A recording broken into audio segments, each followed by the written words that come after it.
The senior Indians के इस नए वीडियो में आप सभी का स्वागत है। अभी हम देखने जा रहे हैं एक वीडियो जो एक सजेस्ट किए हैं, तरह तरह के नए विटामिन्स बोल रहे हैं इनको। लेडी हैं, अच्छी अच्छी तरह बात कर रही हैं। और ये वीडियो जो है व्हाट्सएप पे काफ़ी वायरल हो रहा है।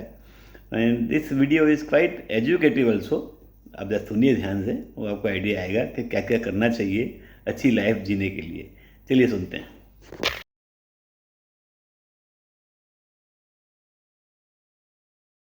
मतलब अगर बॉडी बीमार है, सर दर्द है या फिर विटामिन्स की डेफिशिएंसी है तो आप सप्लीमेंट ले लो, गोलियां खा लो और आप फिर एकदम ठीक ठाक चंगे हो जाओगे। पर मन के रोगों का क्या? मन के कौन से ऐसे तार है, ऐसी कौन सी चीज है कि सिटी स्कैन में निकल आएगी, एक्सरे मशीन होगा जिसमें पता चल जाएगा कि अच्छा यहाँ पे इश्यू है, ये चीज है। अगर मन का रोग है तो ये सप्लीमेंट लो, ये विटामिन्स लो, आप मेंटली फिट हो जाओगे।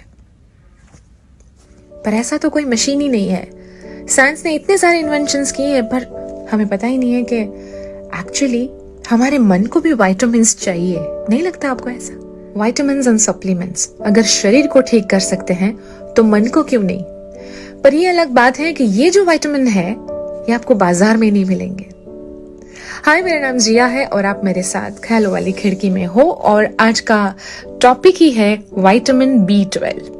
हमारा जो मन होता है वो सबसे ज्यादा अफेक्ट करता है, हमारी बॉडी बाद में अफेक्ट करती है।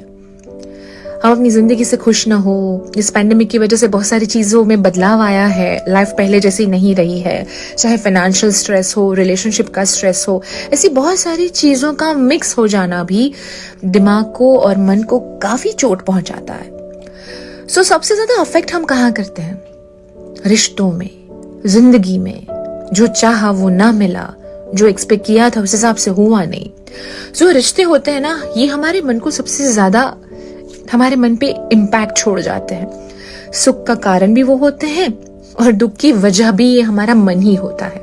और वैसे भी मैं मानती हूँ कि आजकल रिश्तों में ना न्यूट्रिशन की बहुत जरूरत है। मतलब अगर आप टाइम टाइम पे अपने मन को न्यूट्रिशन देते रहे तो आपके आसपास सब कुछ ठीक हो सकता है। सिंपल। सो विटामिन ए होना बहुत जरूरी है।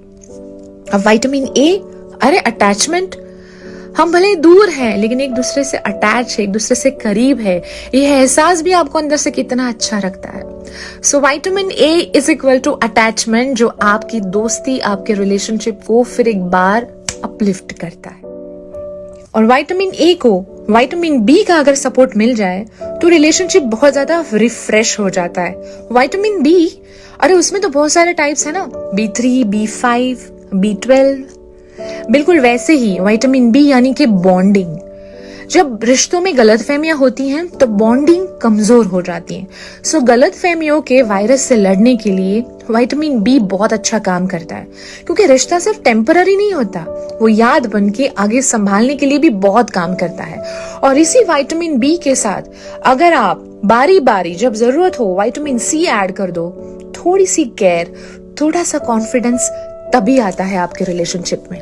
और अगर उसमें साथ हो हफ्ते में एक बार विटामिन डी का, यानी कि डेडिकेशन। इस दुनिया में कोई भी रिश्ता नहीं है जो बिना डेडिकेशन आगे बढ़े। दुनिया में ऐसा कोई काम नहीं है कि बिना डेडिकेशन हो पाए। और ये तो रिश्ते हमारे मन से जुड़े हुए हैं। सारे विटामिन्स रिश्तों की इम्यूनिटी बढ़ाएंगे। और वैसे भी कहते हैं ना, मम्मी पापा नहीं कहते, साल में एक बार तो बॉडी चेकअप करा दो, और वैसे भी इस पैंडेमिक में तो बहुत जरूरी है।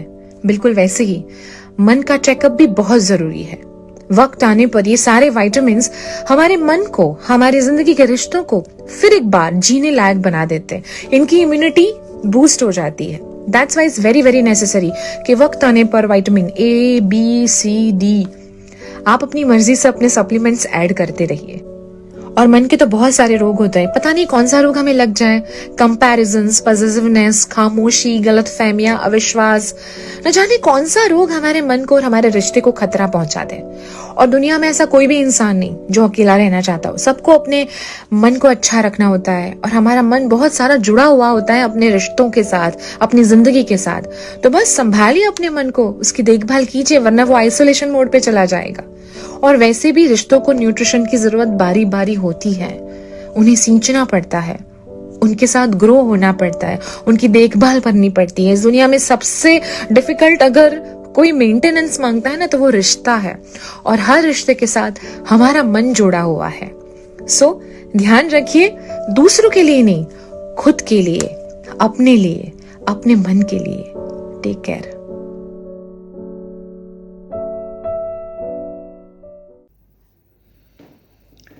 अगला वीडियो देखते हैं। जय भाई ठाकर ने एक स्पेशल एपिसोड बनाया है फिल्मों के ऊपर, तो उसे देखते हैं। आज टाइम शॉर्ट है इसलिए और कोई हम आइटम नहीं दिखा रहे हैं आपको। So let's listen to Jay bhai Thakar special episode on films. चलिए देखते हैं।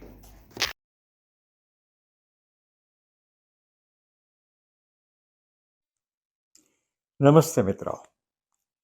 आज मुझे बात करनी है किसी एक फिल्म की नहीं, मगर ऐसे 3 कलाकारों की जिन्होंने सालों तक, दशकों तक अपना साम्राज्य जमा के रखा। 3 बिल्कुल अलग-अलग पर्सनालिटी, बिल्कुल अलग-अलग उनकी स्टाइल और उनके चाहक।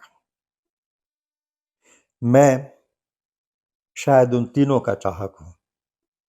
सबसे ज़्यादा मुझे दिलीप कुमार पसंद है, उसके बाद देवानंद, उसके बाद राज कपूर। राज कपूर की बात करें तो बहुत बहुत सुंदर अभिनय होता था उसका पहले में, जब वो चार्ली चैपलिन की कॉपी नहीं करते थे।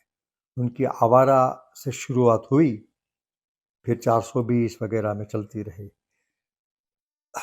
वो जो फिल्म आई थी ना, जिस देश में गंगा बहती है, उसमें उन्होंने कुछ ज़रा ज़्यादा ही ड्रामा किया, भोलेपन का। वो मुझे इतना पसंद नहीं आया। मगर आह में, जागते रहो में, आवारा में बहुत अच्छी एक्टिंग की उन्होंने। वैसे हर फिल्म में अच्छे ही थे, मगर direction wise he was much more superior. Dev Anand on the contrary, he was very good in the beginning. शुरू में जो उनकी फिल्में आई, 9-2-11 से लगता है शायद विजय आनंद ने जो डायरेक्ट किया पहला, तब से उनकी स्टाइल, हाँ माँ, वो सब शुरू हो गया। मैनरिज्म जिसे कहते हैं ना, कि जो बड़े बड़े जोर शोर से क्या कहते हैं, राजेश खन्ना ने जारी रखा और बहुत सारी फिल्में बना दी उसके ऊपर। देवानंद की आप फिल्म देखें हम दोनों, उसकी फिल्म देखें टैक्सी ड्राइवर, उसकी फिल्म देखें क्या कहते हैं, जॉनी मेरा नाम, तो क्या बात है, एकदम स्वाव एक्टर। मगर उन्होंने एक बात जरूर रखी अपनी, वो हमेशा देवानंद रहे। वो कैरेक्टर में घुल मिल नहीं जाते थे। तेरे मेरे सपने में वो कोल माइन के वो डॉक्टर हुआ करते थे, तो आप जाके देखें तो उनके कपड़े एकदम क्लीन नीट, कोयले का कोई प्रभाव नहीं उसके ऊपर। वो उनकी तकलीफ मानो तो तकलीफ थी, स्टाइल मानो तो स्टाइल थी। और फिर प्रेम पुजारी से शुरुआत की उन्होंने अपनी फिल्मों को डायरेक्ट करने की।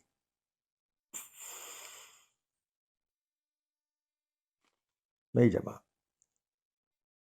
पास इतने अच्छे भाई थे उनके, विजय आनंद डायरेक्टर, उनसे वो फिल्म बनवाते। तेरे घर के सामने, ज्यूल थीफ, गाइड, कितनी अच्छी फिल्में बनाई दोनों ने मिलकर, दो भाइयों ने मिलकर। चेतन आनंद के साथ भी उन्होंने काफ़ी अच्छी फिल्में बनाई थी, टैक्सी ड्राइवर, ये वो। मगर अपना किया और तकलीफ हो गई। और आखिर में दिलीप कुमार, उन्होंने कभी फिल्म प्रोड्यूस नहीं की, एक की थी शायद गंगा जमुना, कभी डायरेक्ट नहीं की। मगर लाजवाब अभिनय, क्या एक्टिंग। उनकी देवदास देखें, राम और श्याम देखें, गंगा जमुना देखें, गोपी देखें, पुरानी फिल्मों में तराना देखें, अंदाज देखें, उनके हर फिल्म में नए नए अंदाज थे। तो ये 3 महान कलाकारों को मेरे सलाम।